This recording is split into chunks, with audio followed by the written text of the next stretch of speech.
नमस्कार दोस्तों, welcome back to our YouTube channel perfect knowledge. चलिए हमारी स्टडी को स्टार्ट करते हैं। सीयूटी यूजी 2026 के इम्पोर्टेंट टॉपिक्स जिसमें आप इंट्रोडक्शन, कंज्यूमर बिहेवियर और डिमांड की बात करते हैं, उनसे रिलेटेड कुछ क्वेश्चंस मैं आपके सामने लेकर के आया हूं और हम ट्राई करेंगे कि आपको इकोनॉमिक्स की सेंस जो है यहाँ डिलीवर कर दी जाए। चलिए देखते हैं हमारी पहली स्लाइड, जिसके अंदर एडम स्मिथ की वो सेंस है जिसके ऊपर पूरा इंटायर माइक्रो इकोनॉमिक्स जो है वो लिखा गया है। क्या कहते हैं एडम स्मिथ? कहते हैं कि it is not from the benevolence of the butcher, the brewer और the baker that we expect our dinner, but from their regard to their own interest. ठीक है ना? और आप देख पा रहे हैं नीचे जो सिग्नेचर हैं वो एडम स्मिथ के हैं। ठीक है ना? ये एडम स्मिथ की जो है बात है, इन्होंने कही।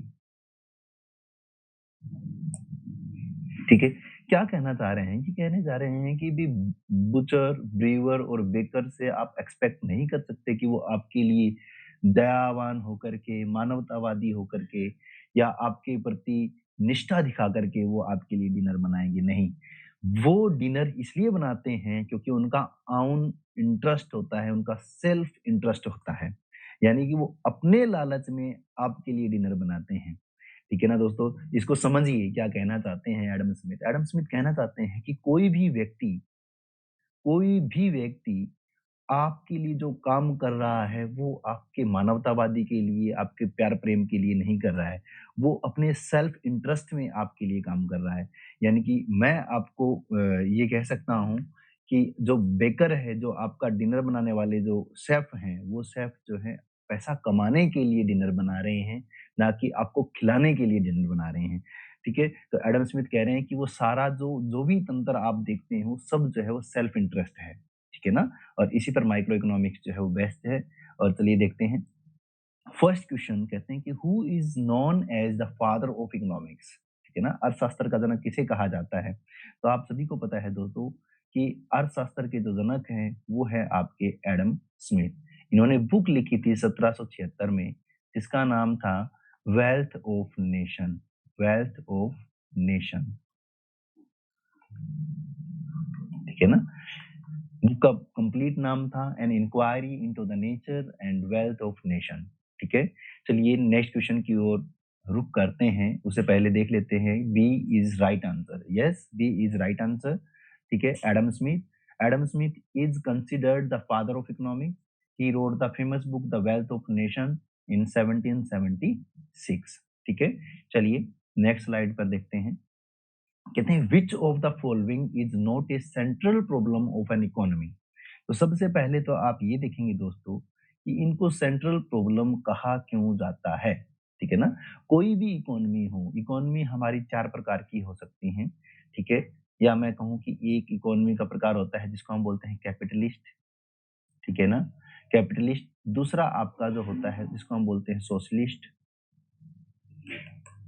तीसरा प्रकार जिसको हम बोल देते हैं मिक्स्ड इकोनॉमी, जो आप जनरली ज्यादातर पढ़ते हैं। फोर्थ और होता है जिसको हम बोलते हैं कमांड इकोनॉमी।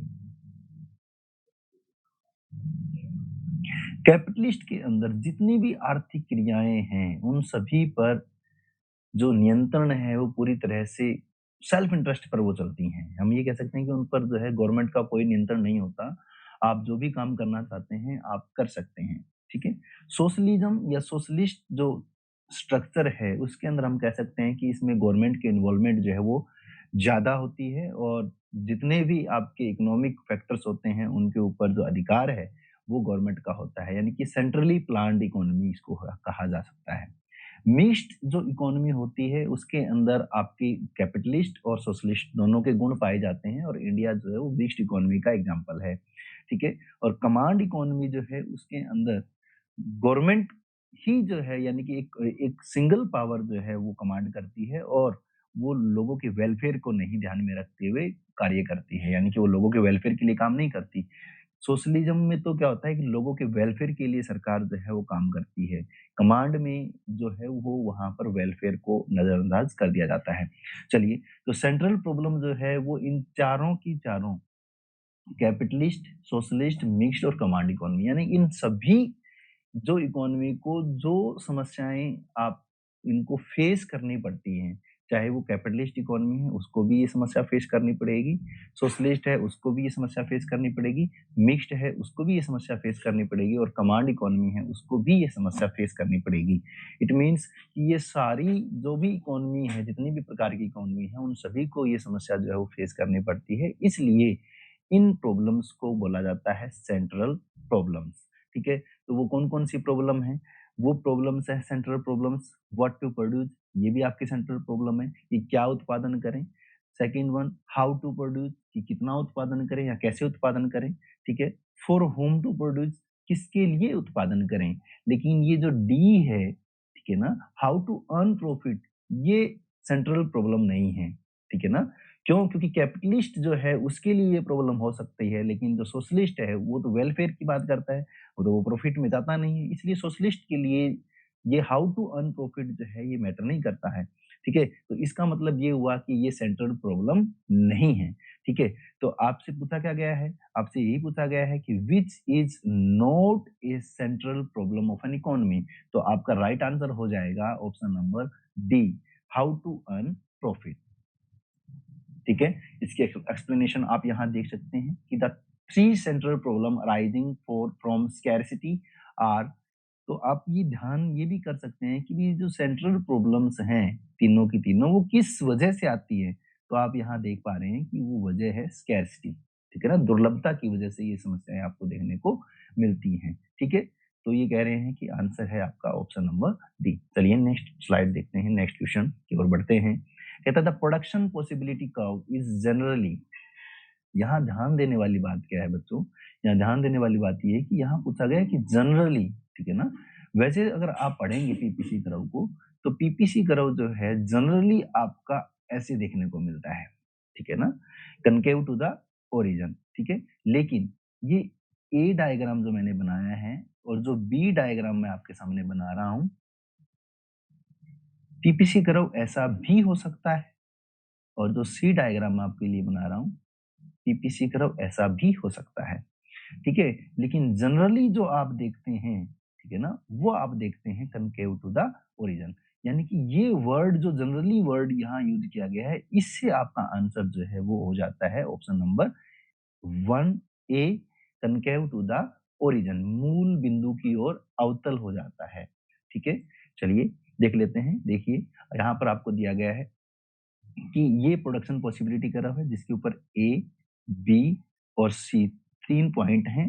ठीक है, इस लाइन के ऊपर, यानी कि इस लाइन के ऊपर, ठीक है ना, क्या कह रहा हूं मैं कि इस लाइन के ऊपर जो ये लाइन आपकी है, ये वाली लाइन है जहां पर ए, बी और सी जो है, ठीक है ना, ये तीन पॉइंट हैं। इसके ऊपर आपके जो संसाधन है वो फुली यूटिलाइज है। ये ध्यान करना है आपको कि इस लाइन के ऊपर कोई भी पॉइंट होगा उसके ऊपर आपके जितने भी संसाधन हैं, जितने भी फैक्टर्स हैं, ठीक है, वो सारे के सारे फुली यूटिलाइज हैं।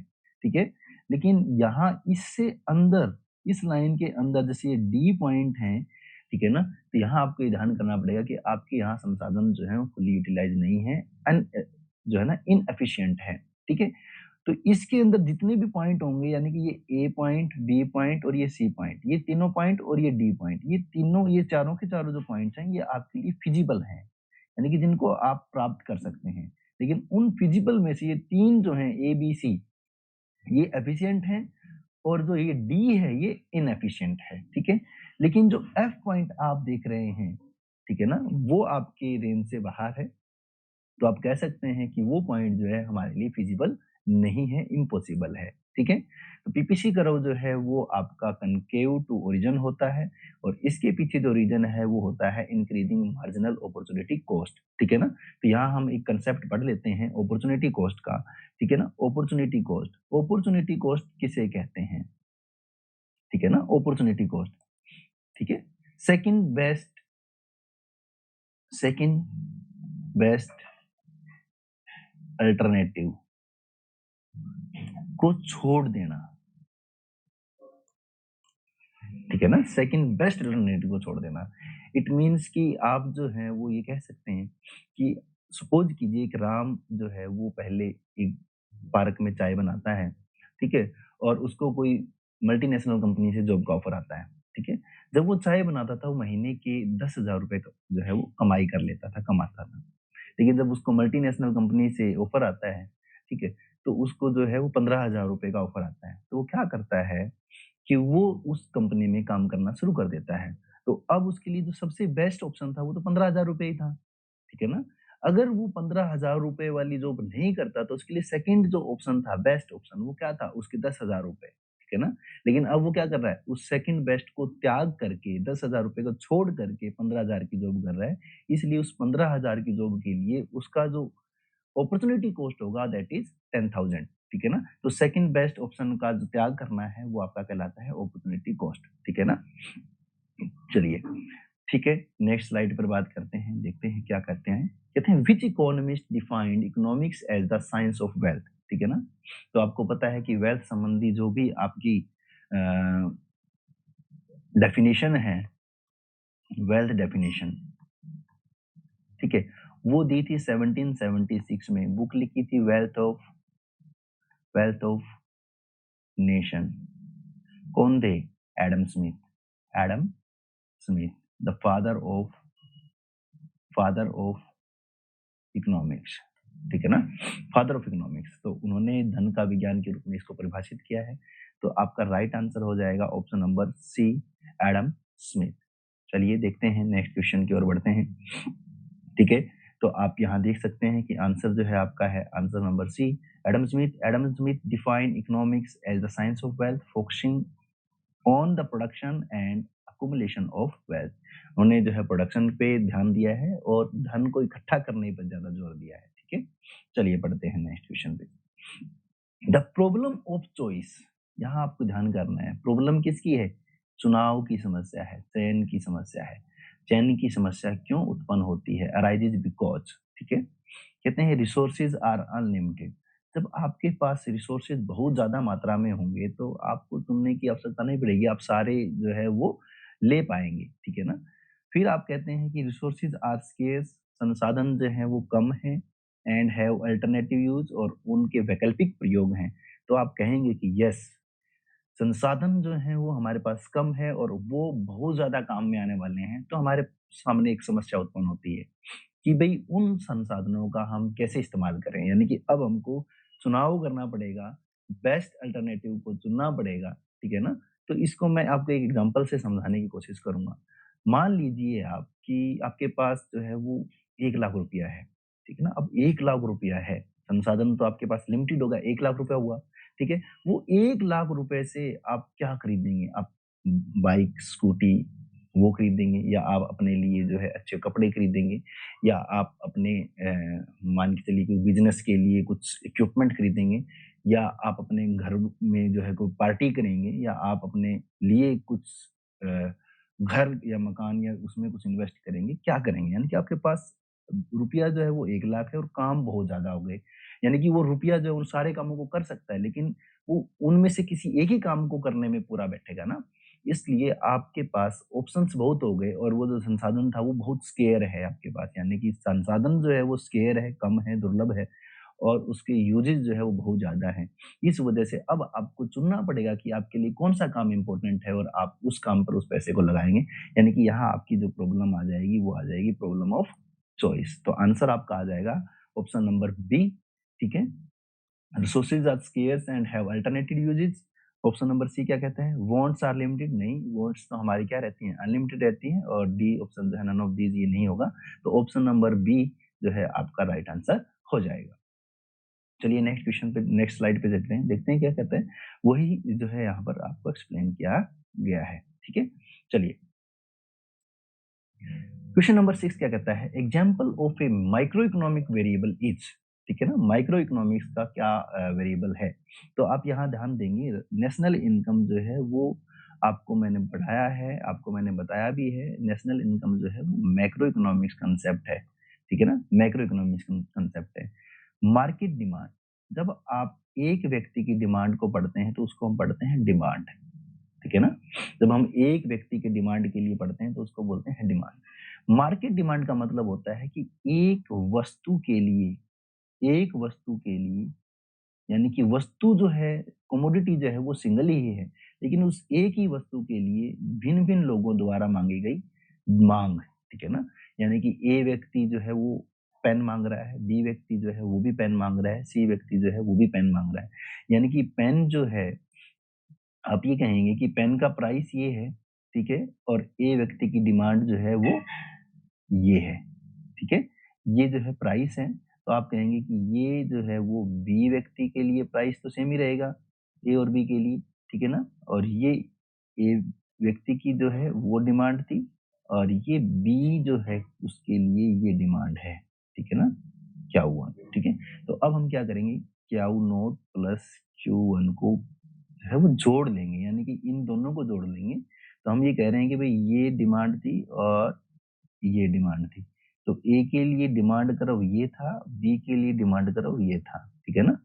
तो अब इन दोनों के लिए जो डिमांड कर्व होगा वो क्या होगा, क्यू नॉट क्यू वन के बराबर, ठीक है? तो हम इसको यहाँ बना लेते हैं, ठीक है? जितना ये है, ये हमने कहा कि भई क्यू वन की ये डिमांड है इतनी, ठीक है ना? और ये क्यू टू की डिमांड है, तो हमने कहा कि भई ये क्यू टू की डिमांड है ना? तो हमने कहा कि भई ये वो प्राइस है जिस पे दोनों डिमांड कर रहे हैं, ठीक है? तो आपने कहा कि भई ये टोटल जो है वो डिमांड है, जिसको हमने बोला मार्केट डिमांड, ठीक है ना? डिमांड ए प्लस बी की, ठीक है ना? और ये हो गया क्यू, ठीक है? तो ये आपका हो गया मार्केट डिमांड, ठीक है? तो मार्केट डिमांड का कांसेप्ट जो है वो माइक्रो इकोनॉमिक्स में हम पढ़ते हैं। तो ऑप्शन नंबर बी जो है वो आपका राइट हो जाता है। चलिए नेक्स्ट स्लाइड पर चलते हैं। तो यहाँ आपको जो है ये दिखाया गया है कि भई ये जो है वो ए व्यक्ति की डिमांड है और ये बी की, तो इन दोनों को जोड़ दिया ए और बी, ठीक है? और इन दोनों को जोड़ करके ये जो आपका फाइनल आंसर आता है दैट इज आपकी मार्केट डिमांड, ठीक है? क्लियर है? चलिए, अपॉर्चुनिटी कॉस्ट मैं अभी पीछे पढ़ा करके आया आपको कि cost of next best alternative, है ना? फोरगॉन, यानी कि जो लागत हम ये कह सकते हैं कि अपॉर्चुनिटी कॉस्ट जो है वो लागत है जो हम अपने दूसरे सबसे अच्छे विकल्प को त्याग देते हैं, ठीक है? मैंने पीछे आपको एग्जांपल दिया, वही एग्जांपल मैं आपको अब दोबारा रिपीट कर रहा हूँ कि एक व्यक्ति जो है वो काम कर रहा था, कहीं पार्क में जो है टी स्टॉल लगाता था और उसको पूरे महीने के 10,000 रुपए वो कमा पाता था, ठीक है? अब उसको एमएनपी जो कंपनियाँ हैं, ठीक है ना? मल्टीनेशनल जो एमएनसी जो कंपनियाँ हैं, ठीक है? उन कंपनियों से ऑफर आता है 15,000 रुपए का, तो वो क्या करता है कि वो 10,000 रुपए वाले जो स्टॉल है उसको बंद करके 15,000 की जो नौकरी है वो करना शुरू कर देता है। तो उसके लिए वो जो सेकंड बेस्ट ऑप्शन था वो था 10,000 रुपए वाला, ठीक है ना? वो उसको क्या कर देता है, छोड़ देता है, फोरगोन कर देता है। उसी को हम बोल देते हैं अपॉर्चुनिटी कॉस्ट। तो यहाँ आप देख ही सकते हैं कि ये जो है टोटल कॉस्ट ऑफ प्रोडक्शन नहीं, cost of next best alternative foregone, yes, अगले सर्वोत्तम विकल्प की लागत। तो आपका जो राइट आंसर हो जाएगा वो हो जाएगा ऑप्शन नंबर बी, ठीक है? ऑप्शन नंबर बी, और इसका यहाँ आप एक्सप्लेनेशन देख सकते हैं, ठीक है? चलिए नेक्स्ट स्लाइड पर चलते हैं। क्या कहता है, which of the following is a normative economic statement. Normative economics जो है, नॉर्मेटिव इकोनॉमिक्स, नॉर्मेटिव इकोनॉमिक्स का मतलब होता है कि क्या होना चाहिए, what ought to be, what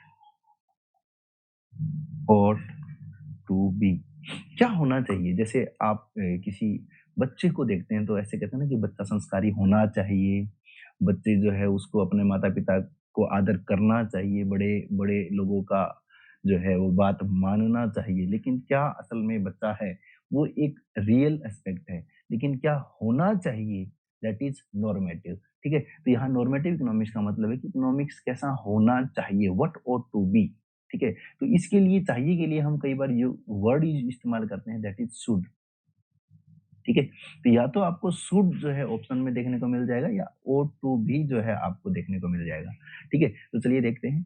India has a large population, ये तो रियल बात हो गई, है ना? वास्तविक बात हो गई कि इंडिया जो है वो जनसंख्या अधिक है। प्राइस आर राइजिंग, यानी कि कीमतें बढ़ रही हैं, ये भी एक रियल बात हो गई, ठीक है?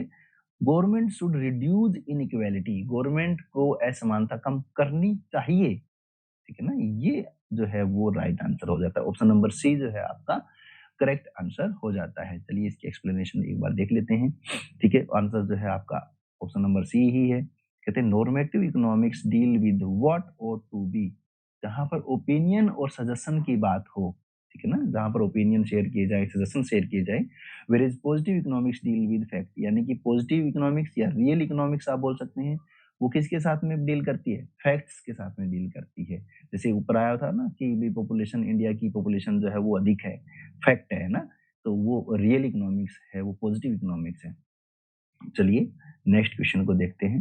Who control economic activities in a centrally planned economy, ठीक है ना, मैंने आपको बताया अभी थोड़ा पहले, इस सेंट्रली प्लान्ड इकोनॉमी यानी कि आप इसको समझ सकते हैं कि ये आपकी सोशलिज्म की बात कर रहा है, ठीक है ना, सोशलिस्ट सोसाइटी की बात कर रहा है, सोशलिज्म जिसमें सरकार ही सब कुछ है, और सरकार सब कुछ है लेकिन सरकार लोगों के कल्याण के लिए कर रही है, ठीक है ना, लोगों के कल्याण को ध्यान में रखते हुए, ठीक है। तो आप यहाँ करेंगे प्राइवेट, नहीं ये गलत हो जाएगा, मार्केट फोर्स नहीं, ये आपकी फ्री मार्केट, या आप ये कहेंगे कैपिटलिस्ट इकोनॉमी की बात कर रहे हैं, गवर्नमेंट, ठीक है ना, तो ऑप्शन नंबर सी जो है आपका राइट आंसर हो जाएगा, गवर्नमेंट। चलिए ठीक है, कहते हैं कि in a centrally planned economy all major economic decision are taken by the government और ए सेंट्रल अथॉरिटी, ठीक है ना, ये सेंट्रल अथॉरिटी के द्वारा या गवर्नमेंट के द्वारा जो है सारे के सारे निर्णय लिए जाते हैं। चलिए नेक्स्ट क्वेश्चन की बात करते हैं। Want satisfying power of A commodity is called, ठीक है, want satisfying power of A commodity is called, ठीक है ना, किसी वस्तु की आवश्यकता को संतुष्ट करने की शक्ति को क्या कहते हैं, ठीक है। तो आपको पता है, मैंने कई बार आपको पढ़ाया है, ठीक है, तो आप देखते हैं कि भाई यूटिलिटी जो है उसको हम कहते हैं कि किसी वस्तु का वो गुण जो आपको संतुष्टि प्रदान करता है, यानी कि उस वस्तु को आप यूटिलिटी नहीं कह रहे हैं, उस वस्तु के उस गुण को कह रहे हैं, जो उसके अंदर वो जो पावर है जो आपको सेटिस्फाई कर रही है उसको हम यूटिलिटी कह रहे हैं। जैसे कि आप हमेशा देखते हैं कि सपोज कीजिए कि आपको भूख लगी है, ठीक है, आप जो है वो खाना खा रहे हैं, रोटी खा रहे हैं, आपने रोटी खाई तो आपको आपकी भूख जो है वो शांत हुई, तो रोटी यूटिलिटी नहीं है, रोटी के अंदर जो वो पावर है भूख को शांत करने की, जिससे आपकी भूख शांत हुई है, उस पावर को हम यूटिलिटी कहते हैं। तो यूटिलिटी जो है आपका राइट आंसर हो जाएगा ऑप्शन नंबर बी, ठीक है ना, ऑप्शन नंबर बी जो है आपका राइट आंसर हो जाएगा। तो यूटिलिटी किसको बोलेंगे, want satisfying power of A commodity is called utility. चलिए नेक्स्ट देख लीजिए, ठीक है, आंसर देख सकते हैं आप, ऑप्शन नंबर बी जो है यूटिलिटी, और इसके अंदर कौन कौन सी थ्योरीज हैं जो कंज्यूमर सेटिस्फेक्शन की बात करते हैं वो आप देख सकते हैं। डिसोनेंस थ्योरी जो है वो भी कंज्यूमर सेटिस्फेक्शन की थ्योरी है, contrast theory, comparison level theory, value percept theory, attribution theory, equity theory और इक्विवेलेंट कॉन्ग्रुइटी थ्योरी, ये जो 7 थ्योरीज है वो आप कंज्यूमर सेटिस्फेक्शन थ्योरीज में पढ़ते हैं, ठीक है। चलिए नेक्स्ट क्वेश्चन पे चलते हैं। कहता है 11th क्वेश्चन क्या कहता है, कहता है slope of indifference curve is, ठीक है ना, तो आपने आईसी कर्व को पढ़ा है कि भाई आईसी कर्व का जो स्लोप होता है, जनरली आपको ये ध्यान करना है, जनरली, ठीक है ना, जनरली जो आईसी कर्व का जो स्लोप होता है that is convex to the origin, ठीक है ना, ठीक है, वरना तो जो आपका आईसी कर्व होता है आपको पता ही है कि वो इस एरिया में तो ऐसा होता है, लेकिन मैं इसको नीचे जो है यहाँ ड्रॉ कर रहा हूँ, ठीक है ना, आप यहाँ देखेंगे, ठीक है, यहाँ तो ये ऐसा होता है, लेकिन जैसे ही इससे ऊपर जाएगा ऐसा हो जाएगा, और जैसे ये इससे ऊपर जाएगा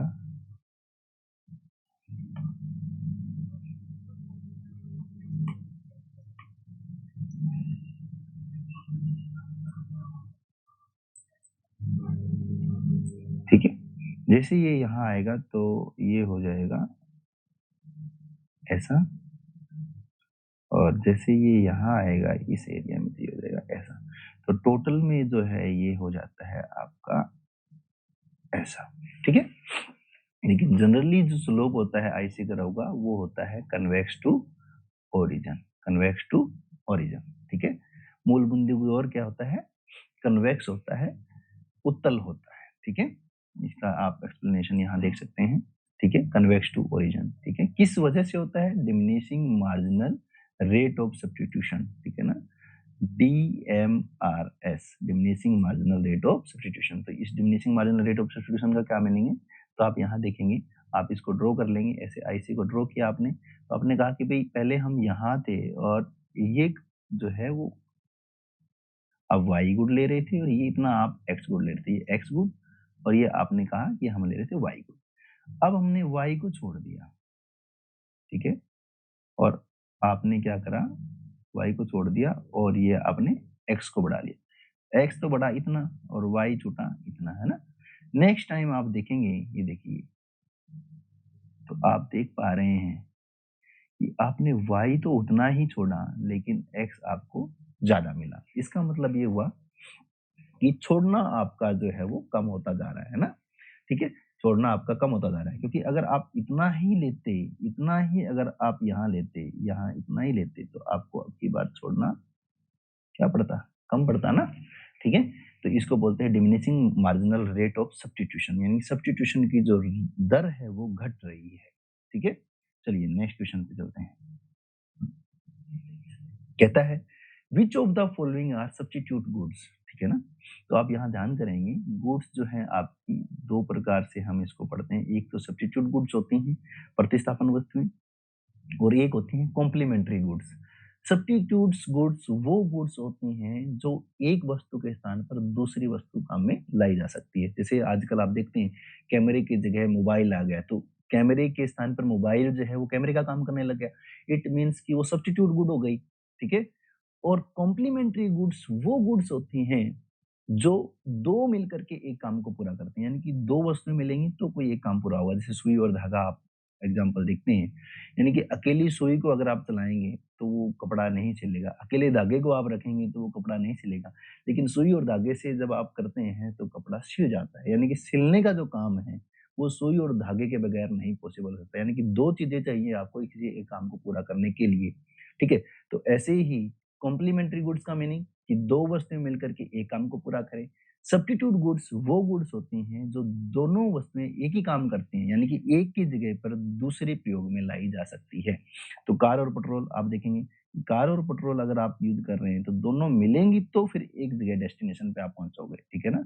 तो ये तो आपका कॉम्प्लीमेंट्री गुड्स हो गया, ठीक है। ब्रेड एंड बटर दोनों मिलाकर के फिर खाया जाता है, तो ये भी आपका कॉम्प्लीमेंट्री गुड्स हो गया। पेन एंड इंक, यानी कि पेन होगा और इंक होगी तो आप लिख पाएंगे, तो ये भी क्या होगा आपका कॉम्प्लीमेंट्री गुड्स होगा।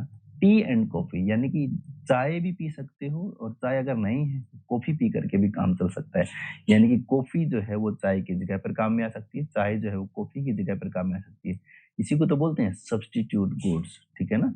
तो सब्स्टिट्यूट गुड्स का जो आपका राइट आंसर हो जाएगा दैट इज बी, ठीक है ना। बी ऑप्शन जो है आपका राइट आंसर हो जाएगा, ठीक है। यहाँ आप देख पा रहे हैं एक्सप्लेनेशन इसकी साफ साफ दी हुई। Substitutes goods can be use in place of one another, ठीक है ना। If the price of T rises, अगर चाय की कीमत जो है वो बढ़ती है तो people may switch to coffee, तो अगर चाय की कीमतें बढ़ेंगी तो लोग जो है वो कॉफी पीना शुरू कर देंगे, ठीक है ना। तो इसको बोलते हैं सब्स्टिट्यूट गुड्स। चलिए देखते हैं, आज की हमारी क्लास जो है वो ओवर हो चुकी है। तो दोस्तों बताना कि आपको ये क्लास कैसी लगी, लाइक शेयर सब्सक्राइब करना ना भूलें और अपने दोस्तों तक इस वीडियो को पहुंचाना भी ना भूलें। फिर मिलते हैं नेक्स्ट वीडियो में, तब तक के लिए धन्यवाद, थैंक यू, जय हिंद, जय भारत।